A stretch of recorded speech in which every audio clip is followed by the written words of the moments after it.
Bismillahirrahmanirrahim. Alhamdulillahirabbil alamin wa bihi nasta'in. Wala haula wala quwwata illa billahil aliyyil azim. Wa sallallahu ala nabiyyina Muhammad wa ala alihi wa sahbihi wa sallam. Amma ba'd. Assalamualaikum warahmatullahi wabarakatuh. Alhamdulillah นะครับขอชุกรต่ออัลลอฮฺซุบฮานะฮูวะตะอาลานะครับพี่น้องที่รักที่มีเกียรติทุกท่านนะครับค่ำคืนนี้ก็เป็นอีกค่ำคืนนะครับที่ได้พบปะพี่น้องที่ภูเก็ตนี่นะแล้วเราก็จะได้ทำการนาซีฮัตกันเราบอกว่าเป็นการนาซีฮัตเป็นการตักเตือนซึ่งกันและกันนะครับอินชาอัลลอฮ์บอกว่าหัวข้อค่ำคืนนี้นะครับในเรื่องของการอิสลาห์การเปลี่ยนแปลงนะประกอบกับเรากำลังจะถึงในรอมฎอนเนี่ยพี่น้องอินชาอัลลอฮ์นะครับอีกไม่กี่อาทิตย์แหละนะพี่น้องอีกไม่กี่อาทิตย์ฉะนั้นมุสลิมนะครับพี่น้องสำคัญที่สุดหรือสิ่งที่ยิ่งใหญ่ที่สุดนะครับเราเชิญซอบหน้าเลยนะครับอย่าเรามุสลิมนะซอบหน้าเลยนะครับอัลฮัมดุลิลละห์นะสิ่งสำคัญที่สุดนะครับพี่น้องงานอิสลามคืองานเปลี่ยนแปลงงานอิสลามคืองานเปลี่ยนแปลงนะครับจากสิ่งหนึ่งไปสู่อีกสิ่งหนึ่งถ้าไม่มีการเปลี่ยนแปลงนะพี่น้องแสดงว่าที่นั่นไม่มีศาสนาที่ไหนมีศาสนาที่นั่นย่อมมีการเปลี่ยนแปลงดังนั้นอัลลอฮฺ سبحانه และ تعالى จึงกล่าวพี่น้องว่าอัลลอฮฺวะลียุลลดีนอามานุอัลลอฮ์นั้นเป็นผู้ที่ปกครองดูแลบรรดาผู้ที่มีอีหม่านและยุคริจุฮุมมินัสซุลุมัตอิลันนูรอัลลอฮ์จะทำให้พวกเขานั้นออกจากความมืดไปสู่ความสว่างแสดงว่าเมื่อมีอิสลามเมื่อมีการดูแลจากอัลลอฮ์การเปลี่ยนแปลงจะเกิดตามมาทันทีท่านนบีศ็อลลัลลอฮุอะลัยฮิวะซัลลัมพี่น้องครับสิ่งที่ท่านนบีทำอย่างแรกสิ่งที่ท่านนบีเริ่มนั่นคือการเปลี่ยนแปลงเช่นกันบอกว่าเปลี่ยนแปลงเนี่ยท่านนบีเปลี่ยนจากสังคมญาฮิลิยะห์ในสมัยยุคนั้นให้บรรดาผู้คนเปลี่ยนแปลงสู่หลักการอิสลามที่เที่ยงแท้เปลี่ยนวิถีชีวิตเปลี่ยนอัคลากเปลี่ยนความคิดและเปลี่ยนแนวทางในการดำเนินชีวิตของบรรดามุชริกในอดีตทั้งหมดเลยจนมาสู่แนวทางอิสลามที่สวยงามพี่น้องและวันนี้นะครับอินชาอัลลอฮ์เรากำลังจะเข้าสู่เดือนแห่งการเปลี่ยนแปลงทำไมบอกว่าเดือนรอมฎอนคือเดือนแห่งการเปลี่ยนแปลงพี่น้องลองดูนะว่าในศึกสงครามบาดรอัลลอฮ์ตะอาลาให้เกิดในช่วงสงครามบาดรในช่วงเดือนรอมฎอนเช่นกันสงครามบาดรเป็นสงครามที่จำแนกความจริงออกจากความเท็จอย่างชัดเจนฟัรรกัลลอฮุอัลลอฮ์ให้มีความแตกต่างอัลลอฮ์ให้มีความชัดเจนบัยนัลกุฟรวัลอีมานในระหว่างการกุฟรและความศรัทธาพี่น้องสงครามบาดรในเดือนรอมฎอนเป็นการจำแนกอย่างชัดเจนเดือนรอมฎอนเป็นเดือนแห่งการประทานอัลกุรอานลงมาอัลกุรอานชื่อหนึ่งของอัลกุรอานเราเรียกว่าอัลฟุรกานอะไรคืออัลฟุรกานพี่น้องคือเครื่องจำแนกแยกแยะระหว่างความจริงกับความเท็จเดือนรอมฎอนที่เราจะถึงนะครับพี่น้องที่รักนอกจากจะเป็นเดือนทดสอบแห่งความซอบัรอดทนของบ่าวของอัลลอฮ์แล้วหวังว่าเดือนนี้จะเป็นเดือนแห่งการเปลี่ยนแปลงและการขัดเกลาตัวเราและตัวพี่น้องทุกท่านอินชาอัลลอฮ์เป้าหมายรอมฎอนจึงมีพี่น้องทุกอิบาดัตมีเป้าหมายและมีมักซุดมีจุดจบของมันเป้าหมายการละหมาดอัลลอฮ์บอกชัดเลยนะพี่น้องว่าแท้จริงการละหมาดนั้นที่สมบูรณ์นะครับละหมาดนะพี่น้องตันฮะอันิลฟะฮ์ชาอิวัลมุนกัรมันจะหยุดยั้งได้ในสิ่งลามกในสิ่งเลวร้ายคนรักษาละหมาดจะหยุดยั้งสิ่งเหล่านี้ได้แต่ละหมาดแปลกนะพี่น้องอัลลอฮ์ใช้คำว่าอักอมุจงดำรงไม่ใช่แค่ปฏิบัติบอกว่าจงปฏิบัติแต่ละหมาดจงดำรงเอาไว้ เนี่ยพี่น้องแตกต่างจากภาษาอาหรับทั่วไปเวลาเราบอกว่าอัดดูจงปฏิบัติจงกระทำแต่อิกอมุอักอมุจงดำรงจงปฏิบัติไว้สิ่งนี้คือถูกทำเป็นประจำสม่ำเสมอและละหมาดจะบรรลุเป้าที่จะหยุดยั้งความเลวร้ายในตัวได้ต้องเป็นละหมาดที่อัลลอฮ์ต้องการดังนั้นเป้าหมายการละหมาดชัดเจนนะครับพี่น้องว่าละหมาดท่านดำรงไว้ซึ่งความสมบูรณ์ของการละหมาดอัลลอฮ์จะให้ละหมาดนั้นหยุดยั้งความเลวร้ายและความชั่วร้ายได้วันนี้รอมฎอนการถือศีลอดในเดือนรอมฎอนเป้าหมายการถือศีลอดจึงมีเช่นกันเป้าหมายตรงนี้พี่น้องครับอัลลอฮฺตะอาลาบอกชัดเจนและอัลละกุมตัตตะกุนเพื่อพวกเจ้าจะได้มีความยำเกรงมีความตักวากลัวต่ออัลลอฮฺซุบฮานะฮูวะตะอาลาถ้าผ่านรอมฎอนไปแล้วและเราไม่เกิดการเปลี่ยนแปลงไม่เกิดการอิสลามไม่มีความกลัวอัลลอฮ์มากขึ้นแสดงว่ารอมฎอนที่ผ่านเรายังไม่บรรลุเป้าของรอมฎอนบวชแล้วต้องเปลี่ยนถือศีลอดแล้วต้องเปลี่ยนเข้าสู่รอมฎอนแล้วต้องเปลี่ยนอัลลอฮ์ให้การอบรมในเดือนรอมฎอนพี่น้องเป้าหมายเพื่อการเปลี่ยนแปลง1 เดือนเต็ม29หรือ30 วันพี่น้องซุฟฟิดะติชชัยาตีนชัยฏอนถูกล่ามวันนี้ชัยฏอนถูกล่ามแต่ไม่ได้หมายความว่าทำงานไม่ได้เพียงแต่ว่ามันจะไม่ได้ทำอย่างสะดวกเหมือนในเดือนอื่นๆทั่วไปรอมฎอนจึงเป็นเดือนที่อัลลอฮ์ช่วยเหลือเราในการที่จะอิสลามในการที่จะพัฒนาในการที่จะเปลี่ยนแปลงและในการที่จะปรับปรุงตัวเองนะครับพี่น้องนี่อัลลอฮ์ช่วยถ้าในรอมฎอนเราเปลี่ยนแปลงตัวเองไม่ได้ถ้าในรอมฎอนเราไม่สามารถเพิ่มอามานให้แก่ตัวเราได้เราไม่สามารถที่จะเพิ่มอามานในเดือนอื่นๆได้เลยเป็นเรื่องยากมากๆเป็นเรื่องยากมากๆวันนี้เรารอมฎอนจะเปลี่ยนแปลงเรื่องอะไรครับพี่น้องที่รักอันดับแรกที่ผมจะเตือนตัวผมและเตือนตัวท่านอัศบรุการอดทนก่อนหะดีษท่านนบีศ็อลลัลลอฮุอะลัยฮิวะซัลลัมพูดถึงการถือศีลอดรอมฎอนว่านิสฟุซซับรมันเป็นครึ่งหนึ่งของการอดทนแล้วมันเป็นการฝึกนะพี่น้องรอมฎอนเดือนแห่งการซอบัตเดือนแห่งการอดทน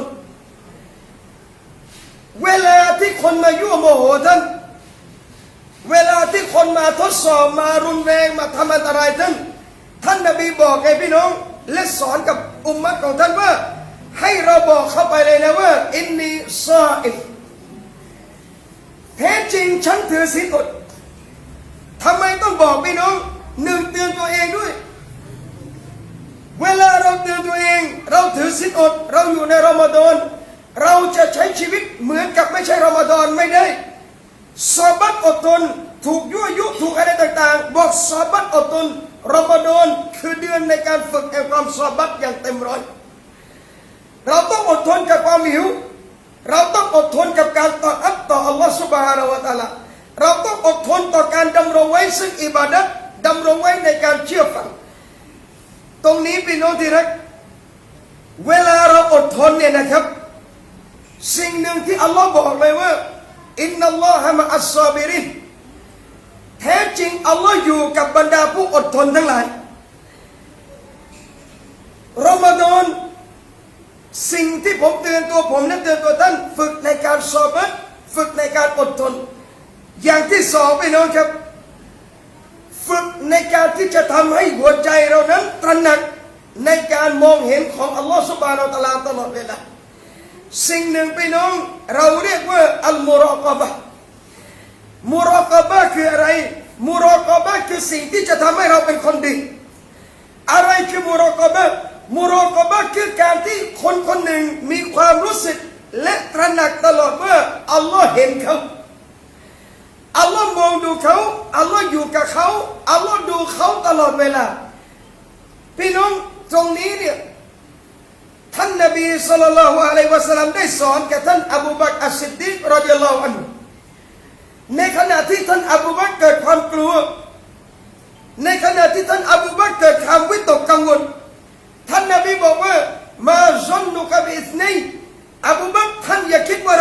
คนนะ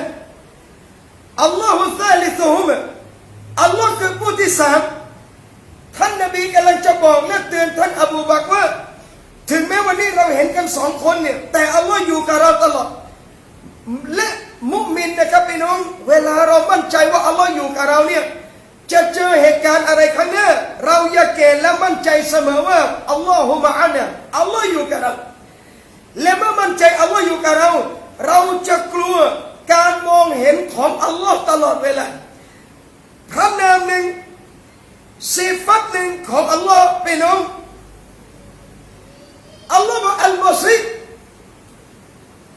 อัลลอฮ์เป็นผู้มองเห็นวันนี้การมองเห็นของอัลลอฮ์พี่น้องไม่เหมือนกับการมองเห็นของมักลุกเวลาถูกปิดเขาไม่เห็นอะไรเลยข้างหน้าแต่การมองเห็นของอัลลอฮ์พระองค์ยิ่งใหญ่และไม่เหมือนการมองเห็นของมนุษย์มักลุกใดๆทั้งสิ้นถ้าเรามีความตระหนักว่าอัลลอฮ์ดูเราจะไม่กล้าทำชั่ววันนี้พี่น้องดูนะครับเวลาถึงเดือนรอมฎอนเนี่ยต่อให้ไม่มีใครเห็นต่อให้ไม่มีใครดูเราก็ไม่กล้าที่จะแอบกินน้ำต่อให้ไม่มีใครเห็นเราเลยเนี่ยเราก็ไม่กล้าที่จะทำอะไรที่ละเมิดต่ออัลลอฮฺซุบฮานะฮูวะตะอาลาจนมีคำถามบางทีวัยรุ่นถามในช่วงรอมฎอนอาจารย์ดูทีวีได้ไหมคุยกับผู้ชายบาปไหมบวชเสียไหมคุยกับผู้หญิงบวชเสียไหมเล่นเกมได้ไหมไอ้ที่มันถามเนี่ยนะพี่น้องมันเหมือนกับนอกรอมฎอนทำได้แสดงว่านอกรอมฎอนเนี่ยคุยกับสาวสบายเลยนอกรอมฎอนจะดูละครก็สบายมากนอกรอมฎอนจะแชทกับผู้ชายก็ตามสบายคำถามนี้จะเกิดมากช่วงเดือนรอมฎอนทำไมเขาไม่ตระหนักเดือนอื่นแต่มาตระหนักรอมฎอนพี่น้องเพราะความกลัวว่าการปฏิบัติอิบาดัตไปแล้วจะสูญเปล่ากลัวว่าบวชไปแล้วจะไม่ได้อะไรเลยในขณะที่เดือนอื่นเขาไม่ตระหนักเรื่องนี้เท่าไหร่เลยพี่น้องนี่คือการฝึกฝนพี่น้องครับเรามีความรู้สึกว่าอัลลอฮ์ดูเราตลอดเวลาอัลลอฮ์มองเห็นเราตลอดเวลาเอานิสัยตรงนี้พี่น้องครับเอาไปใช้ต่อในเดือนอื่นๆต่อไปเอาไปใช้ต่อในหลังจากรอมฎอนต่อไปนั่นคืออัลมุรอกะบะห์ให้อัลลอฮ์เห็นเราตระหนักตลอดว่าอัลลอฮ์เห็นเราตลอดเวลาอิหม่ามฮัสซันอัลบอซรีรอฮิมะฮุลลอฮ์คนเคยไปถามท่านแนวการดำเนินชีวิตของอิหม่ามฮัสซันอัลบอซรีอิหม่ามฮัสซันทำยังไงบ้างเขาเรียกเหมือนกับปรัชญาหรือวิธีการดำเนินชีวิตพี่น้องครับท่านฮัสซันอัลบอซรีตอบว่าหนึ่งเนี่ยที่ฉันใช้ในการดำเนินชีวิตตลอดฉันเชื่อมั่นเสมอว่าสิ่งใดที่อัลลอฮ์กำหนดให้ฉันยังไงสิ่งนั้นก็ต้องไม่ได้กับฉันอย่างแน่นอนและหากสิ่งใดที่อัลลอฮ์ไม่ให้ยังไงฉันก็จะไม่ได้รับมันอย่างแน่นอนเรามีความยากเย็นตรงนี้พี่น้องพยายามคือหน้าที่เราสำเร็จหรือไม่โทษใครเลยทำงานเต็มที่ขายของเต็มที่สุดท้ายเจอบททดสอบ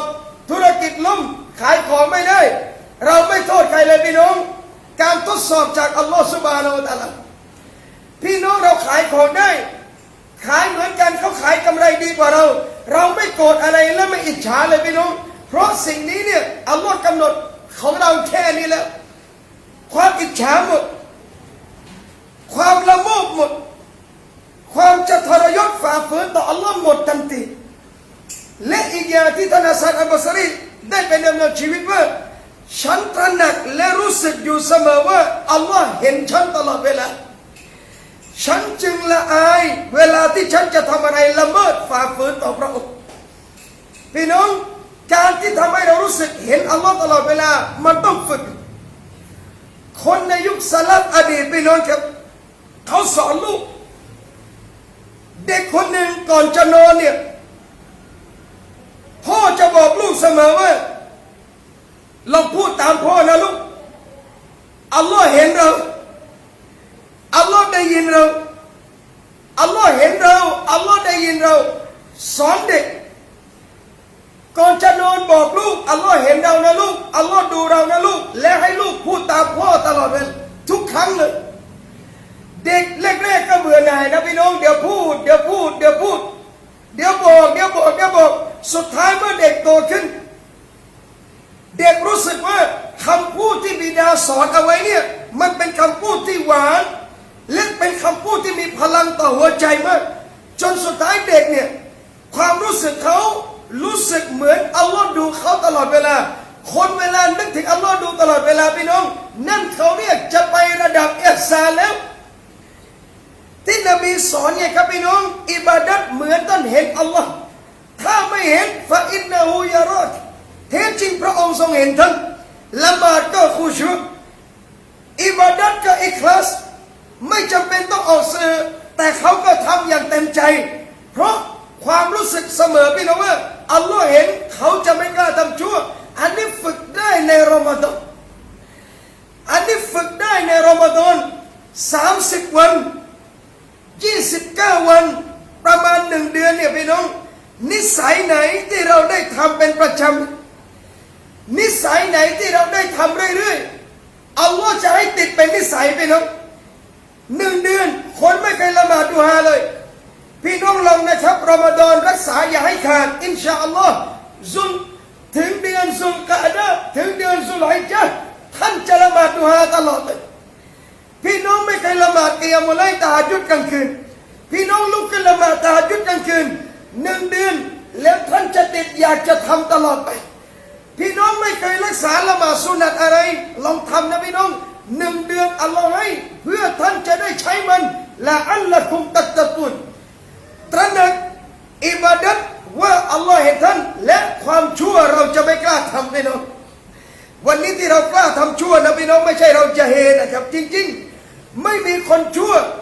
ที่ทำโดยไม่รู้ว่าบาปน้อยมากแต่วันนี้ที่เราทำชั่วรู้ว่าบาปแต่เรากล้าทำแปลกมากๆวัยรุ่น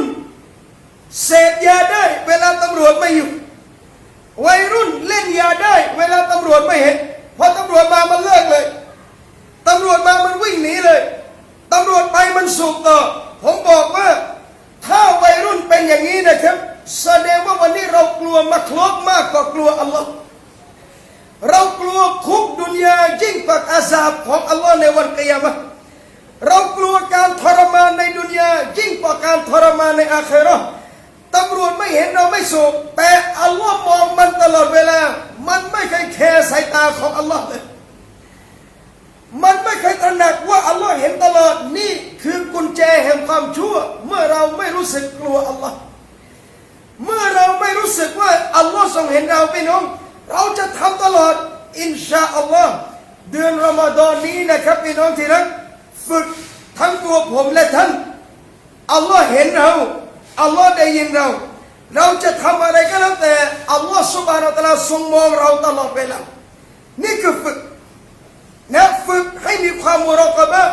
สามีฝึกภรรยาลูกพ่อแม่ฝึกลูกและสุดท้ายสังคมจะดีแน่นอนมีคนเคยถามนะครับพี่น้องว่าคุยเรื่องศาสนาเนี่ยนัสซีฮัตเรื่องศาสนาเนี่ยบอกแก้สังคมวัยรุ่นติดยาได้นะครับแก้ปัญหาคนนิสัยเลวร้ายบอกศาสนาเนี่ยแก้ได้ขนาดนั้นเลยนะครับผมบอกเลยนะครับพี่น้องว่าวัยรุ่นกี่คนที่รู้จักท่านพูดมุสลิมนะถ้าคนไม่ใช่มุสลิมเราไม่ได้ยุ่งด้วยไม่มีวัยรุ่นคนไหนนะพี่น้องเลิกยาเพราะกลัวคุกไม่มีวัยรุ่นคนไหนจะหยุดยาเสพติดเพราะกลัวไอ้นั่นกลัวไอ้นี่ถ้าหยุดแบบถาวรได้พี่น้องเราไปถามเด็กติดยาแล้วเลิกทุกคนที่เป็นมุสลิมทำไมเลิกทำไมกลับมาเป็นคนดีได้พี่น้องคำตอบกลับไปจุดเดียวกันทั้งหมดมันมีคำตอบคืออัลลอฮ์หมดเลยมันมีคำตอบคืออัลลอฮ์หมดเลยพี่น้องบอกว่าวันนี้แหละที่เราสามารถจะอิสลามจะเปลี่ยนแปลงในรอมฎอน ฝึกในการเป็นคนตักวายำเกรงให้ได้ฝึกว่าอัลลอฮ์เห็นเราให้ได้อย่ากลัวอัลลอฮ์เฉพาะในรอมฎอนอย่ากลัวอัลลอฮ์เฉพาะในรอมฎอนพี่น้องอย่ากลัวอัลลอฮ์และอย่าเป็นคนดีของอัลลอฮ์เฉพาะในรอมฎอนเราต้องฝึกรอมฎอนคือเดือนฝึกสำเร็จหรือไม่ดูหลังรอมฎอนจบไปแล้วรอมฎอนเราละหมาดได้เราตะฮัจญุดได้เราซิกรุลลอฮ์เราอ่านกุรอานได้ยังไม่ประสบสำเร็จจนกว่าจะหมดรอมฎอนและดูว่าพฤติกรรมทำได้ไหมเหมือนที่ผ่านมาในรอมฎอนอุลามะจึงให้ข้อสังเกตนะครับพี่น้องว่าบวชเรารอมฎอนเรา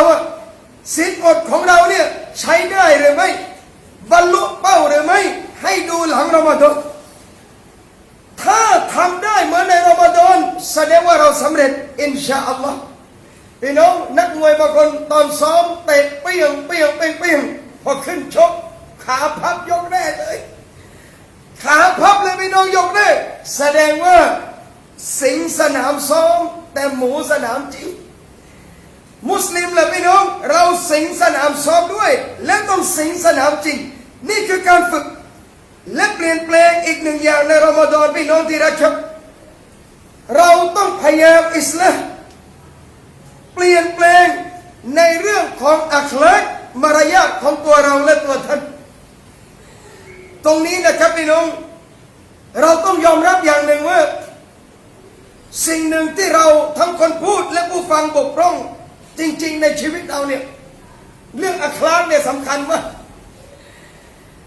บางทีนะครับพี่น้องเสน่ห์ในการให้คนต่างศาสนาสนใจอิสลามเนี่ยบางทีมันไม่ได้อยู่ที่ขาวยาวเลยมันไม่ได้อยู่ที่เสื้อโต๊ะมันไม่ได้อยู่ที่หมวกกะปิโยเลยมันอยู่ที่วิถีชีวิตที่ท่านใช้กับท่านนบีเราพี่น้องศ็อลลัลลอฮุอะลัยฮิวะซัลลัมสิ่งหนึ่งที่อัลลอฮ์ชื่นชมท่านยกย่องท่านอัลลอฮ์บอกว่าอินนะกะละอะลาคุลุกินอะซีมแท้จริงเจ้าเนี่ยมุฮัมมัดอยู่ในมารยาทอันยิ่งใหญ่มากท่านนบีมีมารยาทที่งดงามพี่น้องวันนี้รอมฎอนสิ่งหนึ่งที่เราต้องเปลี่ยนอินชาอัลลอฮ์ในเรื่องอัคลากยังไงบ้างเราต้องมาฝึกพี่น้องอันดับแรกเรื่องการให้อภัยนี่คืออัคลากเสน่ห์ของท่านนบีศ็อลลัลลอฮุอะลัยฮิวะซัลลัมแต่พี่น้องคนจะมีการอิสลามและเปลี่ยนแปลงไม่ได้ถ้ายังไม่ยอมรับว่าตัวเองเลวถ้ายังไม่ยอมรับว่าตัวเองไม่บกพร่องถ้าเรามองว่าเราดีตลอด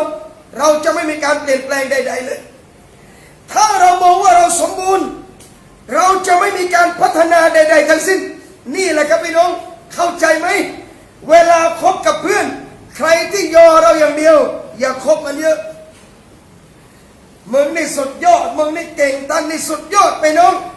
ดันเราอย่างเดียวโกเลือกเบรกอย่างเดียวเลยอาจารย์คนอะไรจะไม่มีดีเลยพี่น้องเจอแบบด่าอย่างเดียวเดี๋ยวเปียกบางทีด่าจนหมดกำลังใจชีวิตเลยเพื่อนเราเล่ยังไงอาจารย์อัลฮัมดุลิลละห์ไอ้ส่วนที่ดีเราช่วยเหลือได้แต่อย่ายอกันซึ่งนะแม่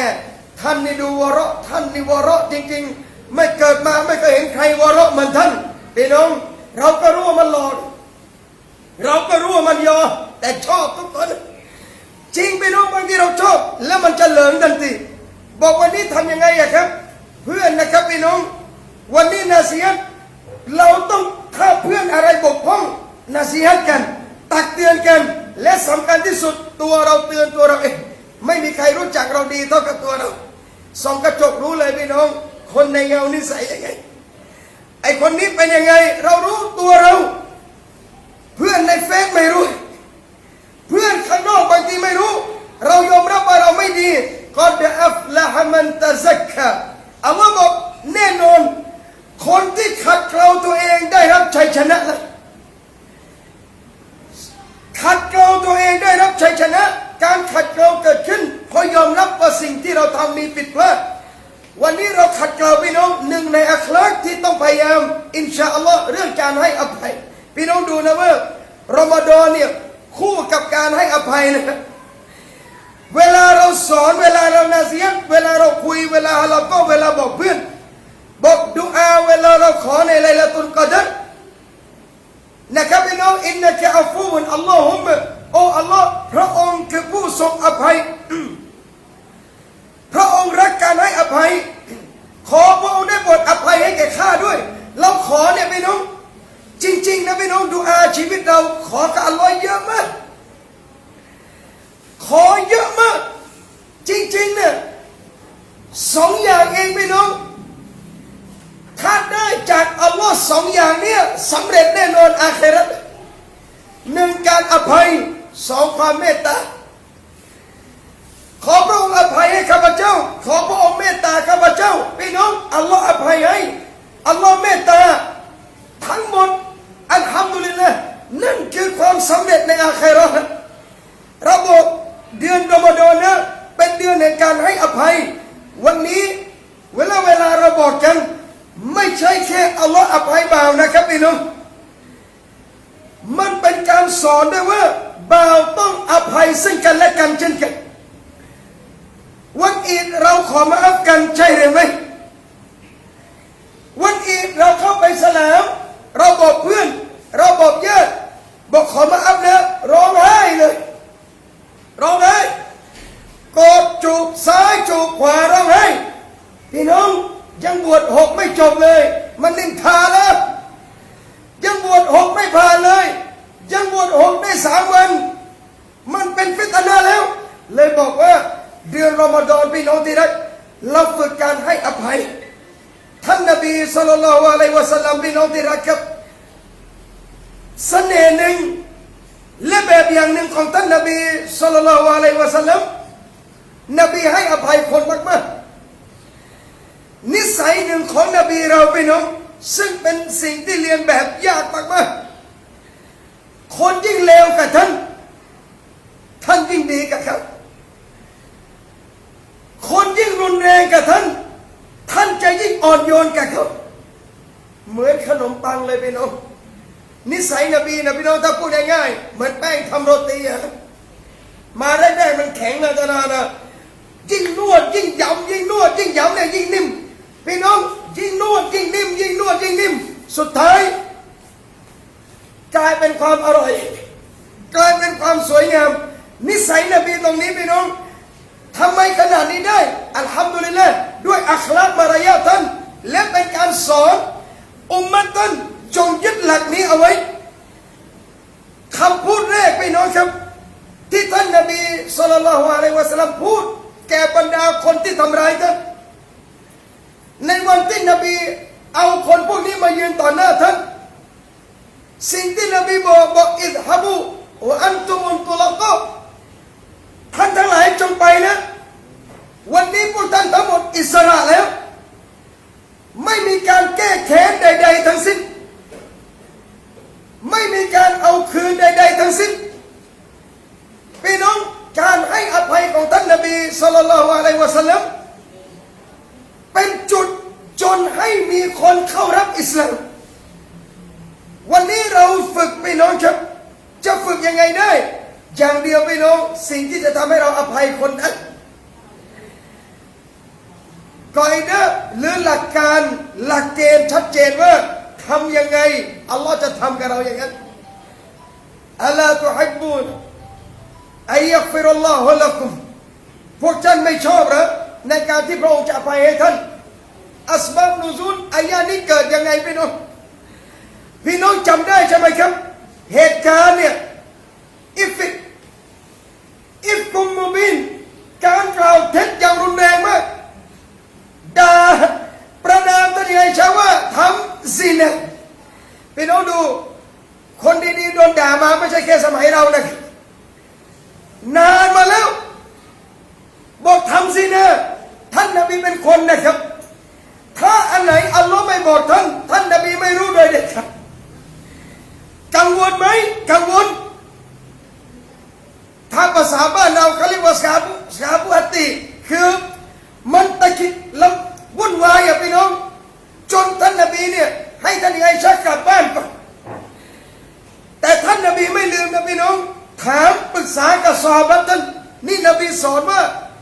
อิสลามต้องมีเพื่อนคู่คิดในการปรึกษาหารือเช่นกันมุสลิมที่ดีมุมินที่ดีต้องมีญะมาอะห์ต้องมีเพื่อนนะครับแล้วเพื่อนที่ดีที่สุดเพื่อนที่มีสีเนื้อเหมือนเราถ้าเพื่อนมีเนื้อสีน้ำเงินคบกันมาไม่ได้เท่าไหร่คบได้ผิวเผินแต่อย่าไปจริงจังเยอะเข้าใจเพื่อนผิวสีน้ำเงินนะดูเลยพี่น้องเวลามันเชียร์เรามันยกแบบนี้ให้สีน้ำเงินเพื่อนในโลกสีน้ำเงินเนี่ยอย่าไปจริงจังกับมันเยอะนะคุยได้พี่น้องคบได้แต่ไม่เหมือนเพื่อนที่กอดคอกันได้ไม่เหมือนเพื่อนที่นั่งคุยกันอย่างนี้ได้นบีปรึกษากับซอฮาบะห์เหตุการณ์ที่เกิดขึ้นพี่น้องมาชาอัลลอฮ์อันนี้ดูนะครับความฉลาดของซอฮาบะห์ท่านอาลีรอฎิยัลลอฮุอันฮุบอกท่านนบีศ็อลลัลลอฮุอะลัยฮิวะซัลลัมว่ายารอซูลุลลอฮ์ครั้งหนึ่งท่านละหมาดเนี่ยรองเท้ามีนาจิสติดอยู่เนี่ยอัลลอฮ์อยากให้จิบรีลมาบอกท่านเลยถอดออกแล้ววันนี้เนี่ยถ้าท่านหญิงไอชาเป็นคนไม่ดีนะอัลลอฮ์ไม่ปล่อยให้มีชีวิตอยู่กับท่านถึงขนาดนี้หรอกพี่น้องพูดให้กับท่านนบีได้ฟังถ้าเราดูนบีฟังเนี่ยนบียอมรับนะครับจนสุดท้ายเรื่องราวอัลลอฮ์ลงอายะห์กุรอานประกาศความบริสุทธิ์ท่านหญิงไอชาแต่ตอนนั้นเนี่ยก่อนที่จะท่านอบูบักรโกรธมากจนประกาศตัดขาดการช่วยเหลือกับคนที่กล่าวท่านหญิงไอชาซึ่งหนึ่งในนั้นเป็นมุสลิมด้วยอายะห์กุรอานลงเลยพี่น้องฟัลยะฟูวัลยัสฟะฮูดังนั้นเจ้าจงทั้งหลายจงให้อภัยและจงสัมผัสมือนี่อัคลากอิสลามอภัยและจับมือเขาเจ้าไม่ชอบเหรอที่อัลลอฮ์จะยกโทษให้กับพวกเจ้าด้วยแสดงว่า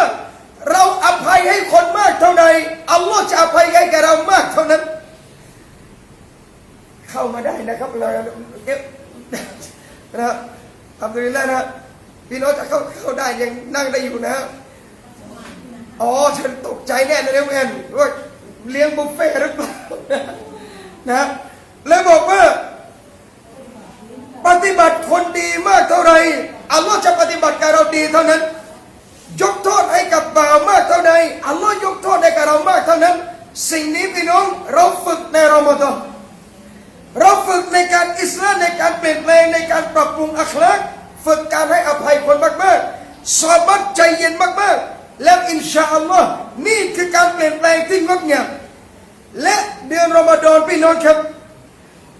อัลลอฮ์ประทานอัลฟุรกานลงมาอัลลอฮ์ลงอัลกุรอานลงมาเนี่ยเวลาเราอ่านในซูเราะห์หนึ่งอินนาอัตขอโทษครับพี่น้องดูอันซะลาฟีไลลาตุลกัดรอัลลอฮ์ลงอัลกุรอานเนี่ยในคืนไลลาตุลกัดรอันนี้เขาเรียกว่าลงแบบ30จุซเลยคืนเดียวเลยนะครับพี่น้องแต่ลงมาแค่ฟ้าดุนยาแค่นั้นเองหลังจากนั้นเนี่ยลงแบบมุนัจจัมลงมาเรื่อยๆ23 ปีท่านนบีศ็อลลัลลอฮุอะลัยฮิวะซัลลัมเราเป็นอุมมะฮ์ของท่านนบีเรามีอัลกุรอานที่ยิ่งใหญ่อัลกุรอานจึงไม่เหมือนเตารอดไม่เหมือนอินจีลไม่เหมือนซะบูรไม่เหมือนซุฮุฟคัมภีร์อื่นๆอัลลอฮ์ลงก็ให้แก่นบีเลยแต่กุรอานอัลลอฮ์ลงยังมาพักที่ดุนยาชั้นฟ้าดุนยาแล้วค่อยๆลงให้ท่านนบีศ็อลลัลลอฮุอะลัยฮิวะซัลลัมพี่น้องค่อยๆลงเนี่ยมันเป็นการให้เราเห็นความสำคัญของกุรอานว่ากุรอานเนี่ยยิ่งใหญ่กว่าคัมภีร์ใดๆอีกนะแล้วกุรอานอัลลอฮ์ลงเพื่อหวังให้มีการเปลี่ยนแปลงเกิดขึ้นในหน้าดุนยามีการเปลี่ยนแปลงเกิดขึ้นในหน้าดุนยากุรอานอัลลอฮ์จึงบอกว่าติบยานันลิกุลลิชัยอินเป็นข้อชี้แจงของทุกสิ่งทุกอย่างวันนี้เราดูนะครับพี่น้องสิ่งหนึ่งที่ปัญหาสังคมเราไม่จบสิ่งหนึ่งที่ความวุ่นวายเกิดขึ้นในโลกเราไม่ได้ตามกุรอานแค่นั้นเองเราไม่ได้เดินตามในสิ่งที่อัลลอฮ์ใช้ เราไม่ได้ทำตามในสิ่งที่อัลลอฮ์ให้เราเดินนับสู่ข้างหน้าแต่เวลาเราตัดสินหลักศาสนาเราเอากุรอานไว้ข้างหลังพี่น้องในยุคหนึ่งที่อิสลามรุ่งเรืองมากก่อนตุรกีจะล่มสลายตอนนั้นคนในยุคอดีตนะครับพี่น้องเวลาเขาเข้าไปในบ้านเขาในห้องเขาเวลาเขาอ่านกุรอานเสร็จเนี่ยนะครับไม่ใช่ซอฮาบะห์นะคนในยุคkhiลาฟะห์ยุคอัตโตมันก่อนที่จะล่มสลายลงเนี่ยนะพี่น้องเวลาเขาอ่านกุรอานเสร็จเขาตั้งกุรอานในห้องเชื่อไหมครับเวลาจะเดินออกเขาจะไม่หันหลังแล้วเดินออกไปอย่างนั้นเขาจะหันหน้าเข้าหากุรอานแล้วถอยหลังออกเรื่อยๆจนออกประตูห้องคนถามว่าทำไมต้องทำอย่างนั้นชาวบ้านบอกว่าฉันไม่อยากจะหันหลังให้กับกุรอานเขาไม่ได้ว่าเคารพบูชากุรอานนะครับแต่เป็นการให้เกียรติคำดำรัสของอัลลอฮฺซุบฮานะฮูวะตะอาลาพี่น้องเห็นได้ยังทำไมยุคนั้นอิสลามจึงรุ่งเรืองมากมายุคนี้ขอโทษนะครับนักเรียนศาสนาหลายโรงเรียนเวลามันสอบเสร็จแม่งมันโยนทิ้งมันหนังสือพิมพ์เลยพี่น้องไม่ใช่ไม่จริงนะครับหาไม่ยากตามโรงเรียนอิสลามศึกษาพี่น้องตักเส้นเนี่ยมันโยนลงพื้นเลยก็อย่างกับขยะเวลาเราไปดูเนี่ยอัลลอฮ์ต่อให้พ่อมึงเรียนจบด็อกเตอร์ด้วยไม่ก็ไม่เจริญคนอย่างนี้คนในอดีตจะเดินหันหลังยังกลัวของเราโยนลงพื้นพี่น้องอินชาอัลลอฮ์นะจำคำผมเลยนะครับพี่น้องว่าเด็กนักเรียนคนไหนเรียนแบบนี้โยนกุรอานแบบนี้ได้โยนหะดีษนบีแบบนี้ได้ให้มาเรียนทั้งชาติทั้งชีวิตมันก็ไม่เจริญต่อให้มาเรียนได้เกรด4หมดมันก็ไม่เจริญเพราะไม่ให้เกียรติในคัมภีร์นี้เอาไม่เป็นไรอาจารย์ไปมุกกะรอดเรียนไม่ใช่กุรอานไม่มันคิดไงพี่น้องบทมันจะเลี่ยงมันเลี่ยงหมดเลยนะบทมันเลี่ยงหมดเลยพี่น้องขอโทษนะครับถึงแม้จะไม่ใช่มุสฮับเป็นเล่มคนดีอะแค่มีกุรอานบรรทัดเดียวเขาก็โยนไม่ลงแล้วลงพื้นแต่วันนี้เราทำนี่คือการให้ราคาต่ำมากกับกุรอานรอมฎอนอัลลอฮ์ลงกุรอานพี่น้องชาฮรุรอมฎอนอัลลซีอุนซิลฟีฮิลกุรอานฮุดัลลินนัสวะบัยยินาติมินัลฮุดาวัลฟุรกานชัดเจนในเรื่องของทางนำในเรื่องของการแบ่งแยกความจริงระหว่างความเท็จกุรอานมาพี่น้องเป็นคัมภีร์แห่งการเปลี่ยนแปลงศึกษากุรอานแล้วชีวิตต้องเปลี่ยนพี่น้องศึกษากับอ่านคนละประเด็นนะครับอ่านนี่ได้บุญจริงพี่น้อง1 ฮุรุฟ 10 ความดีแต่ถ้าศึกษาและมีผลกับการใช้ชีวิตอัลฮัมดุลิลละห์อันนี้แหละพี่น้องสุดยอดซอฮาบะห์เปลี่ยนชีวิตได้ด้วยกับอัลกุรอานซอฮาบะห์เปลี่ยนตัวเองได้ด้วยกับคัมภีร์เล่มนี้พี่น้องดูว่าอัลลอฮ์ใช้อะไรเราอายะห์กุรอานอายะห์หนึ่งที่ท่านนบีศ็อลลัลลอฮุอะลัยฮิวะซัลลัมจะไปบอกกับอัลลอฮ์ในวันกิยามะห์อัลลอฮุมมะยารับโอ้พระผู้เป็นเจ้าของข้าพเจ้าอินนะกอมีแท้จริงกลุ่มชนของท่านนั้นอิตตะคอฮาซัลกุรอานเขายึดอัลกุรอานนี้มะฮจูรเขาทอดทิ้งมันซะแล้วคนทิ้งกุรอานอุลามะอธิบาย1พวกไม่อ่านกุรอานเลยไอ้นี่อาจารย์หนักเลยไม่อ่านเลยพี่น้องบางทีเราก็มีเหมือนกันนะอารมณ์ขี้เกียจนะพี่น้องจริงวัยรุ่นไม่ต้องวัยรุ่นหรอกผู้ใหญ่ก็ขี้เกียจอ่านถ้าไม่ฝืนอารมณ์เนี่ยนะอ่านไม่ได้เลยแต่ถ้าฝืนอารมณ์ได้สังเกตไหมครับเวลาอ่านไปแล้วใจนิ่งๆมันเพลินโดยไม่รู้ตัวเลยกุรอานนี่แปลกมากถ้าไม่อ่านหยิบไม่ได้เลยแต่ถ้าหยิบมาอ่านแล้วต่อให้ไม่รู้ความหมายอ่านไปแล้ว มบนฮะมันจะไหลของมันไปเรื่อยๆบางคนบอกอาจารย์อ่านกุรอานยังไงให้เพราะจริงๆน่ะกุรอานพี่น้องไม่ต้องไปเรียนแบบเสียงอิหม่ามสุเดชก็ได้เรานี่เหมือนสุเราะห์เดียวก็เดียวหลังจากนั้นไปหมดเลยพลังคนละเรื่องนะครับพี่น้องขอบางทีอ่านไปไออีกอาจารย์ไอเสียงมันบอกเฉพาะไม่ต้องเรียนแบบอิหม่ามซักอัลลอฮ์มีดีก็ได้นะเราเหมือนสุเราะห์แรกกับพี่น้องฟาติฮะเราจำได้เป๊ะพี่น้องหลังจากนั้นก็เป็นสะอาดบางเทาเลยครับมันเรามีดีช่วงแรกนะฮัมดุลิลลาห์มันได้เราไม่ได้เรากูนี่พังอย่างเดียวพี่น้องไปไม่ได้เพราะอ่านยังไงเพราะคำว่าเพราะคืออะไรครับเพราะนี่ฟังแล้วสุดไม่ต้องไปดัดเสียงเหมือนคนหรอกครับเหมือนใครหรอกพี่น้องเสียงแต่ละคนมันมีเองแต่ใครที่อ่านเพราะอัลลอฮ์ให้กันแล้วมันมีส่วนนะพี่น้องซอฮาบะห์ทุกคนเนี่ยอ่านกุรอานไม่ใช่ว่าเหมือนกันหมดนะคนที่นบีชื่นชมเนี่ยมาชาอัลลอฮ์อย่างท่านอบูมูซาอัชอารีท่านอบูมูซาอ่านกุรอานในละหมาดของท่านนบีเดินผ่านมาเนี่ยนะพี่น้องท่านนบีฟังนะครับจนพรุ่งนี้เช้าท่านนบีบอกว่าอบูมูซาเนี่ยได้มิสเขาเรียกมิสบ้านมันคลุยถ้าพูดง่ายๆเหล่าหนึ่งของท่านนบีดาวุดอะลัยฮิสสลามนบีดาวุดเสียงเพราะมากถ้านบีดาวุดมี10หลอดเนี่ยนะอบูมูซาได้มา1หลอดสมมุตินะพี่น้องท่านอบูมูซาบอกว่าถ้าฉันรู้ว่าท่านฟังเมื่อคืนเนี่ยนะฉันจะทำให้เพราะกว่านี้อีกมาชาอัลลอฮ์นี่อะไรเราอะพี่น้องอ่านยังไงให้เพราะแค่ถูกตัจวิตนะความเพราะเดี๋ยวมันมาเองไม่อาจารย์อ่านแล้วเขาก็ไม่คนอื่นนะฟังไม่เพราะหรอกครับแต่เราน่ะร้อยเอง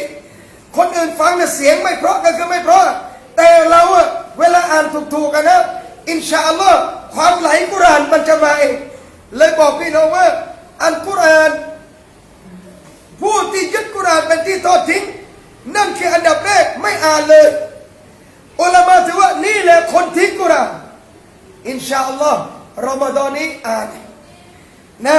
พี่น้องและสำคัญที่สุดอ่านกับเมียโครงการอ่านกับเมียคนละครึ่ง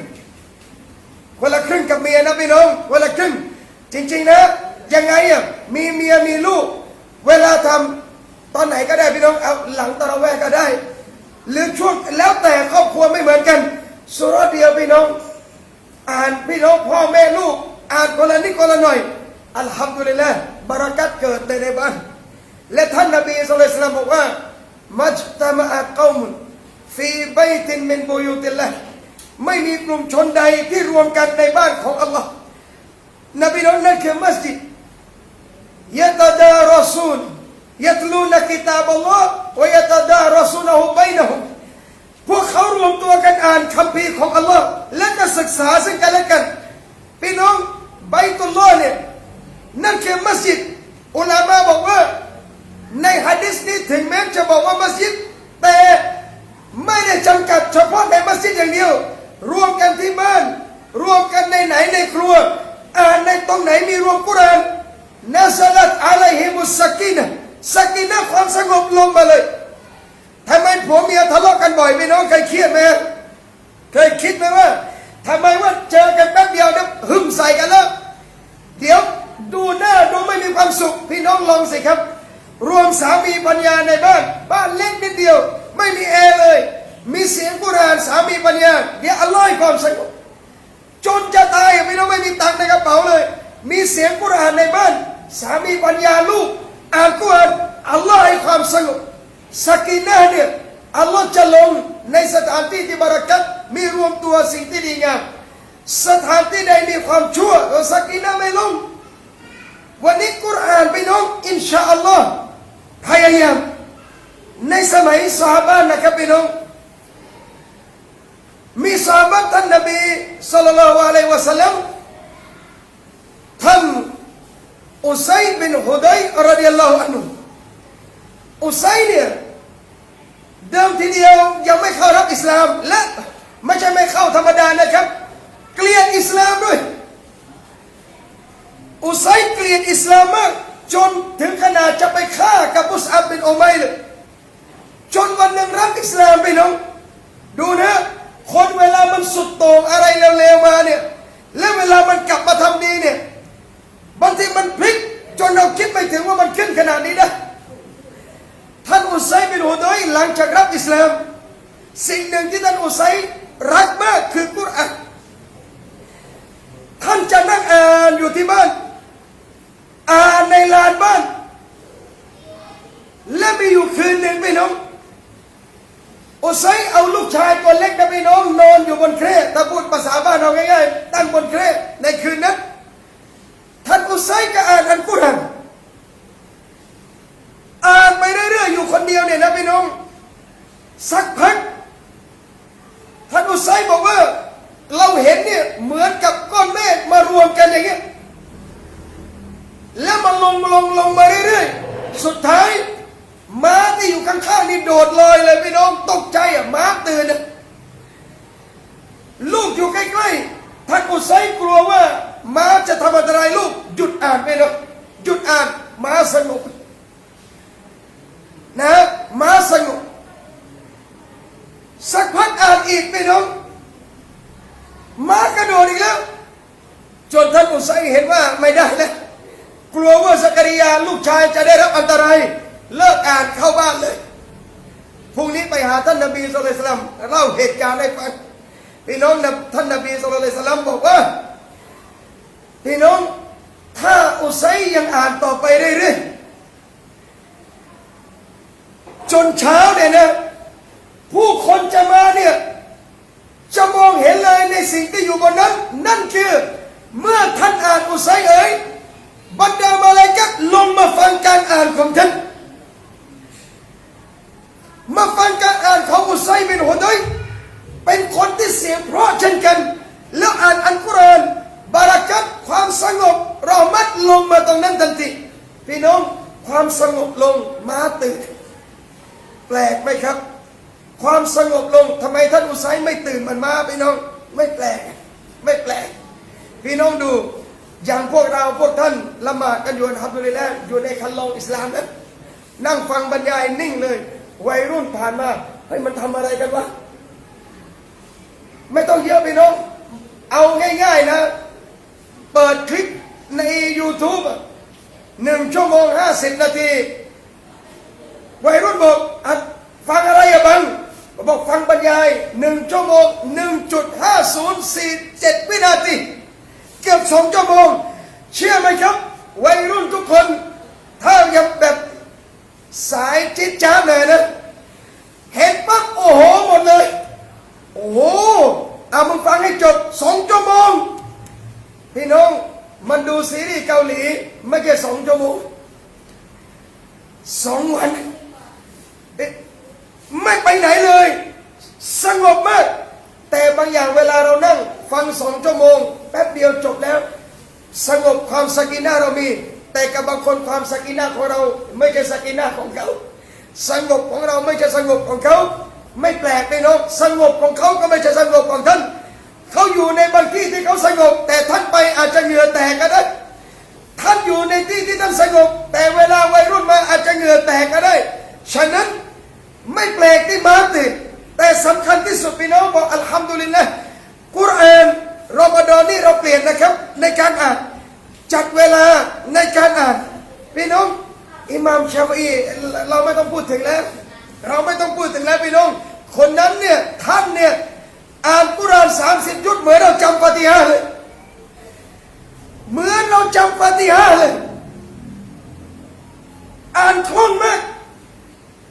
โอ้ทำไมอ่านคล่องขนาดนั้นล่ะครับอาจารย์ไม่ใช่คล่องแต่เกิดไปเนาะฝึกและก็เรียนแล้วคล่องแล้วฮาฟิซอัลลอฮ์ให้นะพี่น้องอัลฮัมดุลิลละห์ซอฮาบะห์บางคนพี่น้องยืนละหมาดและอ่านกุรอานได้จนจบเป็นเล่มจบเป็นยุดจบมุสฮัฟไม่ต้องตกใจพี่น้องอัลลอฮ์อาจารย์ซอฮาบะห์ยืนอ่านจนจบข้อตามเลยแปลกมากพี่น้องยืนละหมาดตะเราะเวห์ในสมัยท่านอุมัร อิบนุ ค็อฏฏอบท่านอุบัยบินกะบเป็นอิหม่ามเนี่ยเกือบเขาเรียกจบปุ๊บกินโซนแล้วก็ซุบฮ์เลยอัลลอฮฺซาบันละหมาดตะเราะเวห์7-8 ชั่วโมงเราตกใจจริงๆเรามีที่เก่งกว่าซอฮาบะห์นะครับ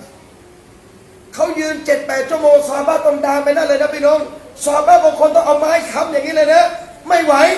พี่น้อง7-8 ชั่วโมงซอฮาบะห์ยืนละหมาดเราโอ้โหทำไม่ได้เราจานคนอย่างเราทำไม่ได้ทำไม่ได้ขอโทษนะครับขายต้มยำมาเลเซียยืนตั้งแต่เย็นจนถึงเกือบซุบฮียืนได้ยืนได้ครับพี่น้องเราผัดข้าวอ่ะพี่น้องถ้าขายข้าวยิ่งลูกค้าเยอะยืนได้เลยลืมเหนื่อยลืมอะไรกันนั้นคิดอย่างเดียวเป็นมาชาอัลลอฮ์เดี๋ยวเงินเดี๋ยวกำไรเดี๋ยวเงินเดี๋ยวกำไรเรายืนตั้งแต่เย็นซอฮาบะห์ยังลืมหลังอิชาขอเรายืนตั้งแต่เย็นจนเกือบซุบฮียืนยาวเลยพี่น้องยืนได้ไม่ต้องเยอะนี่โควิดถ้าไม่โควิดนะครับพี่น้องถามพี่น้องเราทำงานมาเลเซียเป็นยังไงบ้างถามพี่น้องเรา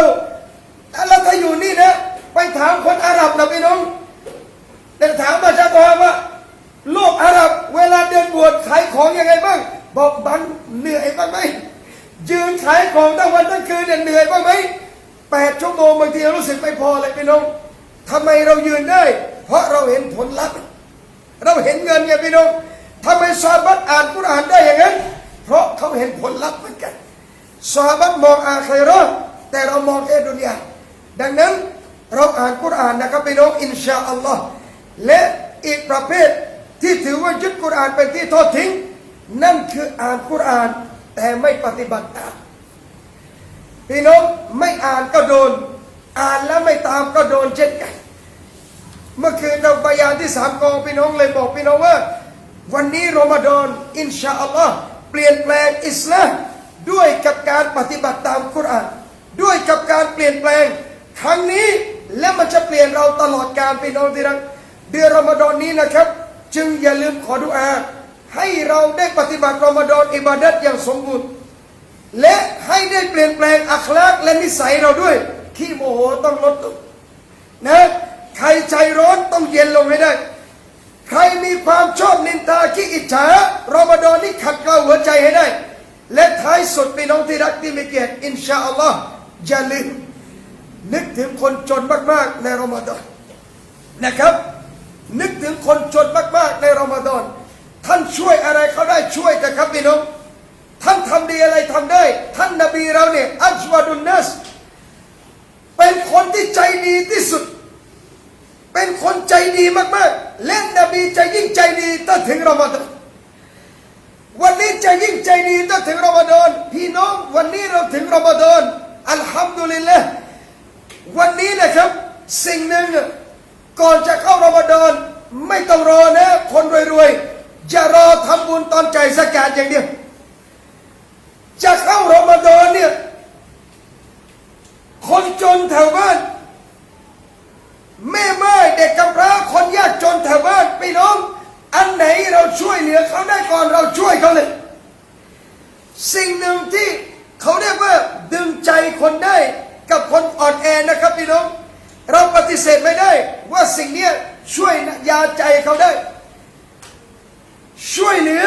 ในรอมฎอนแล้วดูแลซึ่งกันและกันอินชาอัลลอฮ์หวังว่านะครับพี่น้องว่ารอมฎอนจะเป็นเดือนในการเปลี่ยนแปลงที่ดีงามมากๆรอมฎอนจะเป็นเดือนในการเปลี่ยนแปลงที่สวยงามและสำคัญที่สุดพี่น้องขอดุอาให้เราได้พบกับวันอีดทุกท่านอินชาอัลลอฮ์อัลฮัมดุลิลละห์นะยังไงก็ท้ายนี้นะครับถ้าพี่น้องไม่มีอะไรเราก็จะซักมุลลอฮ์คอยรอนนะพี่น้องทุกท่านนะครับตอนนายกมาแอนแล้วก็ร้านพรีเซนต์ด้วยนะครับมีเอาอาหารอะไรให้เรากินด้วยนะครับแล้วก็พี่น้องนะครับวันนี้เรามาแบบด่วนเลยนะมาแบบด่วนเลยนะไม่ต้องมีโปสเตอร์อะไรทั้งสิ้นนะครับมาได้ทำเลยนะเลยบอกพี่น้องว่าขอให้เราได้ดำเนินต่อไปเรื่อยๆธุรกิจ2 โลกเลยนะขายอาหารด้วยแล้วก็ค้าขายในอาเคเราะห์ด้วยอินชาอัลลอฮ์นะขอดุอาเราตอบแทนพี่น้องทุกท่านแล้วก็เปลี่ยนแปลงตัวเองนะตัวผมด้วยและไม่มีใครจะช่วยเหลือเราได้ดีที่สุดนอกจากตัวเราเองในขั้นแรกแล้วเมื่อเราช่วยตัวเองเมื่อไหร่อัลลอฮ์จะช่วยเราทันทีนะอินชาอัลลอฮ์นะครับให้เราได้เข้าสู่รอมฎอนปฏิบัติอิบาดัตในรอมฎอนและ